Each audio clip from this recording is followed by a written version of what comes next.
El ahogado más hermoso del mundo. Gabriel García Márquez. Los primeros niños que vieron el promontorio oscuro y sigiloso que se acercaba por el mar, se hicieron la ilusión de que era un barco enemigo. Después vieron que no llevaba banderas ni arboladura, y pensaron que fuera una ballena.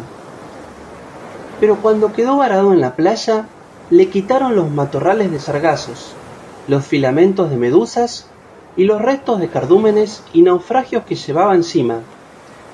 Y solo entonces descubrieron que era un ahogado. Habían jugado con él toda la tarde, enterrándolo y desenterrándolo en la arena, cuando alguien los vio por casualidad y dio la voz de alarma en el pueblo. Los hombres que lo cargaron hasta la casa más próxima notaron que pesaba más que todos los muertos conocidos, casi tanto como un caballo, y se dijeron que tal vez había estado demasiado tiempo a la deriva y el agua se le había metido dentro de los huesos.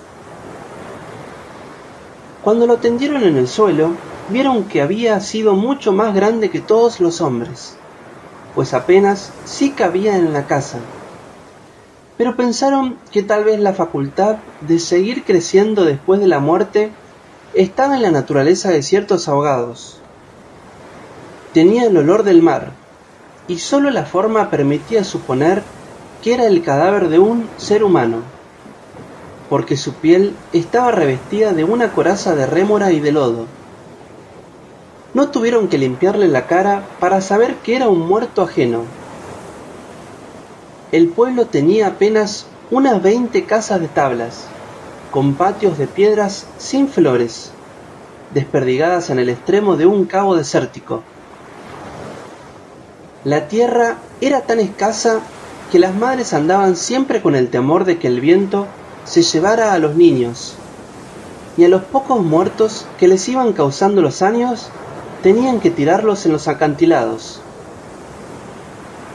Pero el mar era manso y pródigo, y todos los hombres cabían en 7 botes. Así que cuando encontraron el ahogado, les bastó con mirarse los unos a los otros para darse cuenta de que estaban completos. Aquella noche no salieron a trabajar en el mar. Mientras los hombres averiguaban si no faltaba alguien en los pueblos vecinos, las mujeres se quedaron cuidando el ahogado. Le quitaron el lodo con tapones de esparto, le desenredaron del cabello los abrojos submarinos y le rasparon la rémora con fierros de desescamar pescados. A medida que lo hacían, notaron que su vegetación era de océanos remotos y de aguas profundas, y que sus ropas estaban en piltrafas, como si hubiera navegado por entre laberintos de corales. Notaron también que sobrellevaba la muerte con altivez, pues no tenía el semblante solitario de otros ahogados de mar, ni tampoco la catadura sórdida y menesterosa de los ahogados fluviales. Pero solamente cuando acabaron de limpiarlo, tuvieron conciencia de la clase de hombre que era, y entonces se quedaron sin aliento. No solo era el más alto, el más fuerte, el más viril y el mejor armado que habían visto jamás, sino que todavía, cuando lo estaban viendo, no les cabía en la imaginación. No encontraron en el pueblo una cama bastante grande para tenderlo ni una mesa bastante sólida para velarlo. No le vinieron los pantalones de fiesta de los hombres más altos, ni las camisas dominicales de los más corpulentos, ni los zapatos del mejor plantado. Fascinadas por su desproporción y su hermosura, las mujeres decidieron entonces hacerle unos pantalones con un buen pedazo de vela cangreja y una camisa de bramante de novia, para que pudiera continuar su muerte con dignidad. Mientras cosían sentadas en círculo, contemplando el cadáver entre puntada y puntada, les parecía que el viento no había sido nunca tan tenaz, ni el Caribe había estado nunca tan ansioso como aquella noche. Y suponían que esos cambios tenían algo que ver con el muerto. Pensaban que si aquel hombre magnífico hubiera vivido en el pueblo, su casa habría tenido las puertas más anchas, el techo más alto y el piso más firme, y el bastidor de su cama habría sido de cuadernas maestras con perros de hierro, y su mujer habría sido la más feliz. Pensaban que habría tenido tanta autoridad que hubiera sacado los peces del mar con solo llamarlos por sus nombres, y habría puesto tanto empeño en el trabajo que hubiera hecho brotar manantiales de entre las piedras más áridas y hubiera podido sembrar flores en los acantilados. Lo compararon en secreto con sus propios hombres, pensando que no serían capaces de hacer en toda una vida lo que aquél era capaz de hacer en una noche, y terminaron por repudiarlos en el fondo de sus corazones como los seres más escuálidos y mezquinos de la tierra. Andaban extraviadas por esos dédalos de fantasía, cuando la más vieja de las mujeres, que por ser la más vieja había contemplado al abogado con menos pasión que compasión, suspiró. Tiene cara de llamarse Esteban.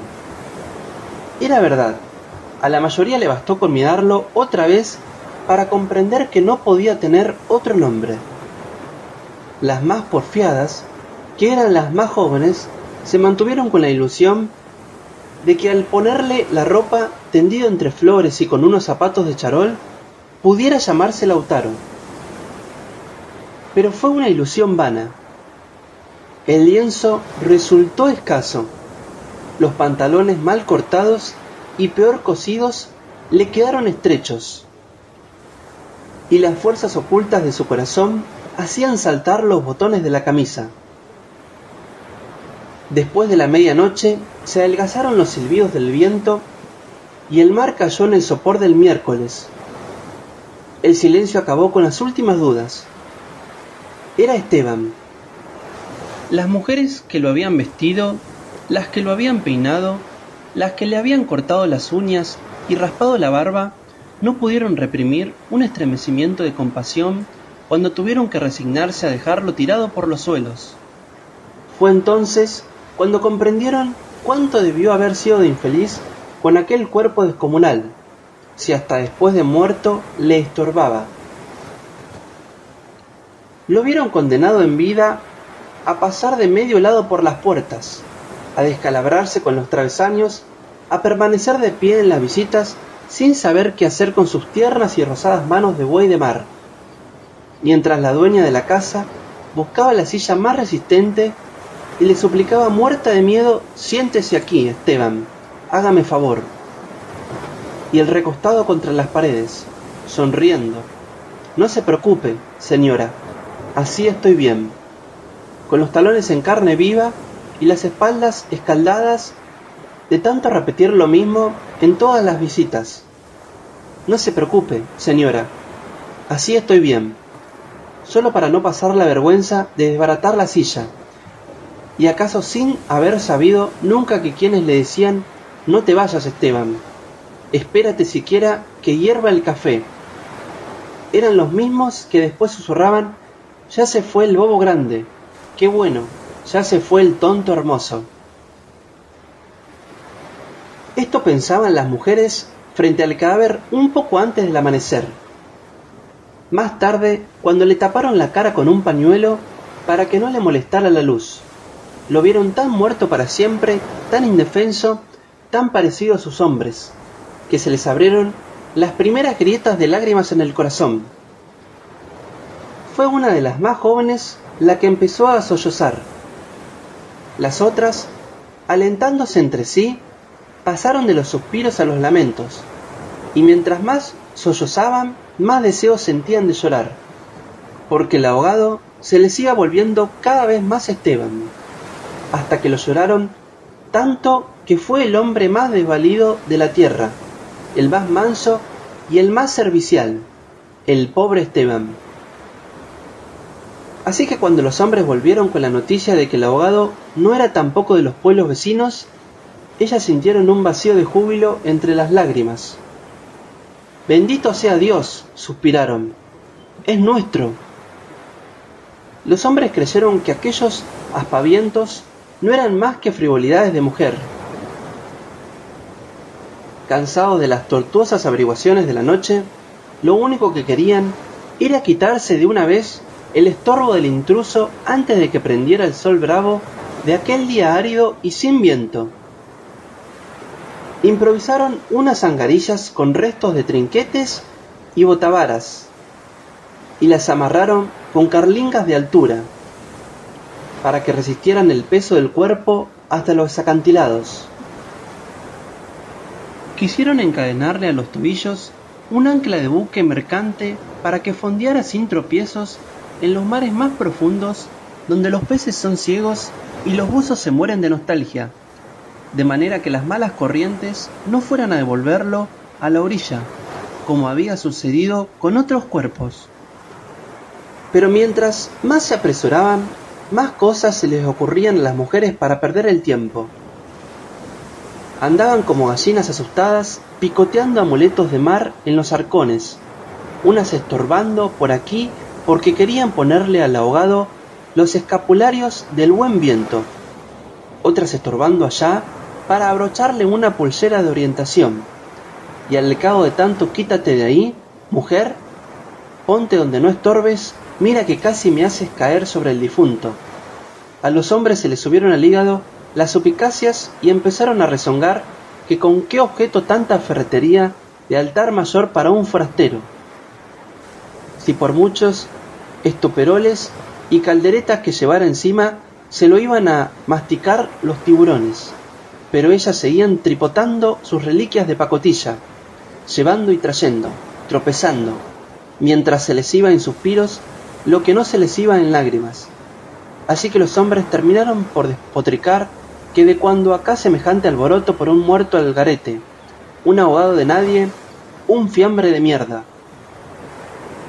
Una de las mujeres, mortificada por tanta indolencia, le quitó entonces al cadáver el pañuelo de la cara. Y también los hombres se quedaron sin aliento. Era Esteban. No hubo que repetirlo para que lo reconocieran. Si les hubieran dicho Sir Walter Raleigh, quizás hasta ellos se habrían impresionado con su acento de gringo, con su guacamaya en el hombro, con su arcabuz de matar caníbales. Pero Esteban solamente podía ser uno en el mundo, y allí estaba tirado como un sábalo, sin botines, con unos pantalones de 7 mesino y esas uñas rocallosas que solo podían cortarse a cuchillo. Bastó con que le quitaran el pañuelo de la cara para darse cuenta de que estaba avergonzado, de que no tenía la culpa de ser tan grande, ni tan pesado, ni tan hermoso. Y si hubiera sabido que aquello iba a suceder, habría buscado un lugar más discreto para ahogarse. En serio, me hubiera amarrado yo mismo un áncora de galeón en el cuello y hubiera trastabillado como quien no quiere la cosa por los acantilados, para no andar ahora estorbando con este muerto de miércoles, como ustedes dicen, para no molestar a nadie con esta porquería de fiambre que no tiene nada que ver conmigo. Había tanta verdad en su modo de estar que hasta los hombres más suspicaces, los que sentían amargas las minuciosas noches del mar temiendo que sus mujeres se cansaran de soñar con ellos para soñar con los ahogados, hasta esos y otros más duros se estremecieron en los tuétanos con la sinceridad de Esteban. Fue así como le hicieron los funerales más espléndidos que podían concebirse para un ahogado expósito. Algunas mujeres que habían ido a buscar flores en los pueblos vecinos regresaron con otras que no creían lo que les contaban, y éstas se fueron por más flores cuando vieron al muerto, y llevaron más y más, hasta que hubo tantas flores y tanta gente que apenas sí se podía caminar. A última hora les dolió devolverlo huérfano a las aguas, y le dieron un padre y una madre entre los mejores, y otros se le hicieron hermanos, tíos y primos, así que a través de él todos los habitantes del pueblo terminaron por ser parientes entre sí. Algunos marineros que oyeron el llanto a distancia perdieron la certeza del rumbo, y se supo de uno que se hizo amarrar al palo mayor, recordando antiguas fábulas de sirenas. Mientras se disputaban el privilegio de llevarlo en hombros por la pendiente escarpada de los acantilados, hombres y mujeres tuvieron conciencia por primera vez de la desolación de sus calles, la aridez de sus patios, la estrechez de sus sueños frente al esplendor y la hermosura de su ahogado. Lo soltaron sin ancla, para que volviera si quería, y cuando lo quisiera. Y todos retuvieron el aliento durante la fracción de siglos que demoró la caída del cuerpo hasta el abismo. No tuvieron la necesidad de mirarse los unos a los otros para darse cuenta de que ya no estaban completos, ni volverían a estarlo jamás.